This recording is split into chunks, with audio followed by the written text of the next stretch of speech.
All right, Mr. Taliaferro TV, how's everybody doing out there?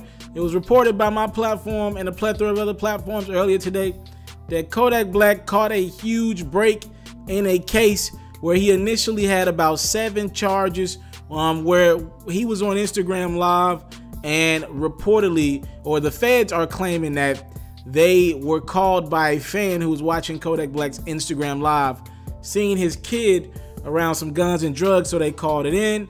And I personally believe the feds was watching Kodak Black's Instagram Live, but that's on Kodak Black. That's his responsibility to whatever he wants to put out to his fans. He's got to control that narrative. I do want to stop real quick, promote my Instagram account, Twitter account. All at is Mr. Taliaferro. If you can't spell it, it's sliding across your screen in blue right now, or in a few seconds it will be. Please follow me, hit me up on these social platforms. I talk music all day. I talk sports all day. If I'm not talking music, hit me up. Let's get active. Follow me on those platforms. Communicate with me. I don't mind responding all day. It's cool with me.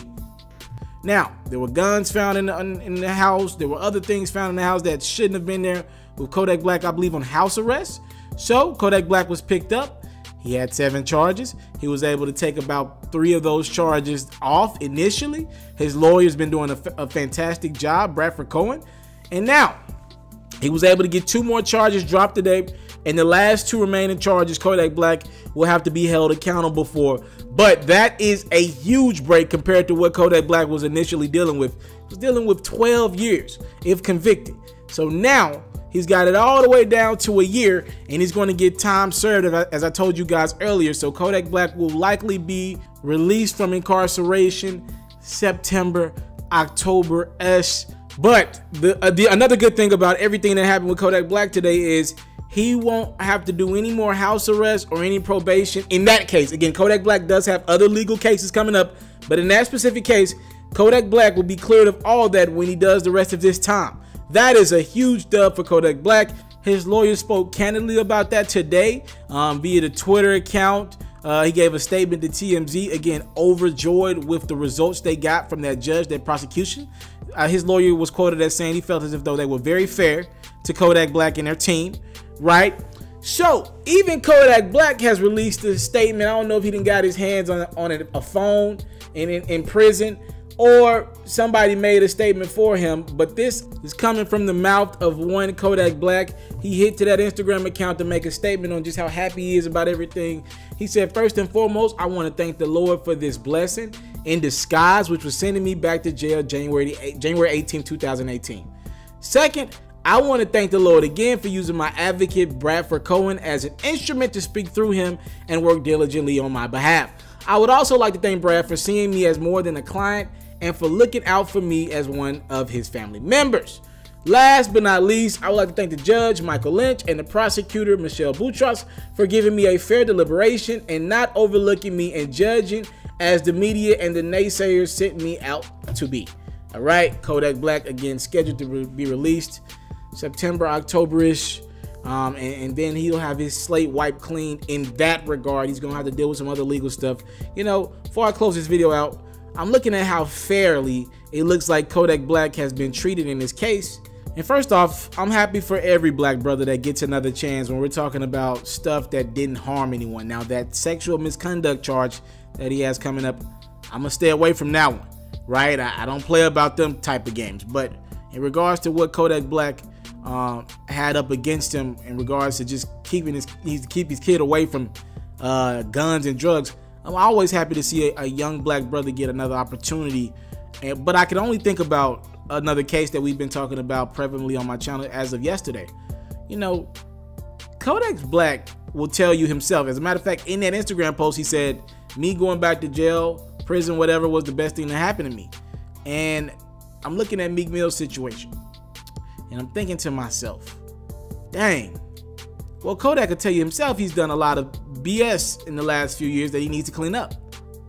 Meek Mill, not as much. The stuff they're getting Meek Mill for is not writing the correct paperwork when he travels out of town. You know, being at a video shoot and not writing the correct or getting the correct stuff cleared. I'm pretty sure Kodak can tell you he's been wilding, you know, a little more than Meek has the last few years. And Meek got his past like we all got our past. I'm just thinking to myself, I wonder, is there ever a way to get this type of fairness across the board in our judicial system? Because it's one thing for me to talk about how fairly Kodak Black was treated or how unfairly Meek Mill is being treated, but there's a whole million young black brothers somehow tied to this system that ain't getting a fair shot at things.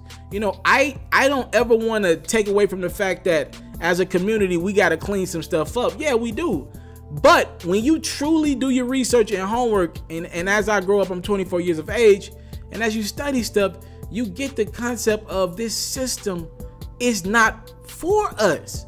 Yes, we're committing more crimes. Yes, we're going to jail more often, but it's because the system ain't for us. This was not created for the African American that's coming from the hood trying to make it out. And when you got all this stuff, I'm not trying to make excuses for anyone, but when you got all this stuff that we're battling with, just trying to make it out the hood, trying to provide for our families, you know, and then have to deal with other stuff on top of that, the system just needs to be revisited all the way around. It needs to be updated. We can't be going by no freaking laws and regulations that was working in the 1800s. People, slavery, we're still a couple generations away from slavery. Like, there's somebody's grandma or great grandma that's alive right now that could tell you about what it was like to be enslaved. That's not too long ago. Like, sheesh Louise, man. Mr. Taliaferro TV, I'm just thinking about Meek a little bit in that regard. I'm not trying to victim blame or make excuses for Meek. Yes, he should clean up some stuff on the paperwork side, him and his team, right? He's a business. But just watching how many chances Kodak Black as a young man is getting, and Meek's a little older than Kodak, right? About a decade older than Kodak. It just seems as if, though, he's getting a fair shot just because he got a better judge than the one that Meek's got in Philly. And I just don't think legally, when we're talking about somebody's life, it should be that way. Just my opinions, my thoughts. Mr. Taliaferro, thank y'all so much for the time, love, support. I say that after every video because I'm very appreciative. I'm out.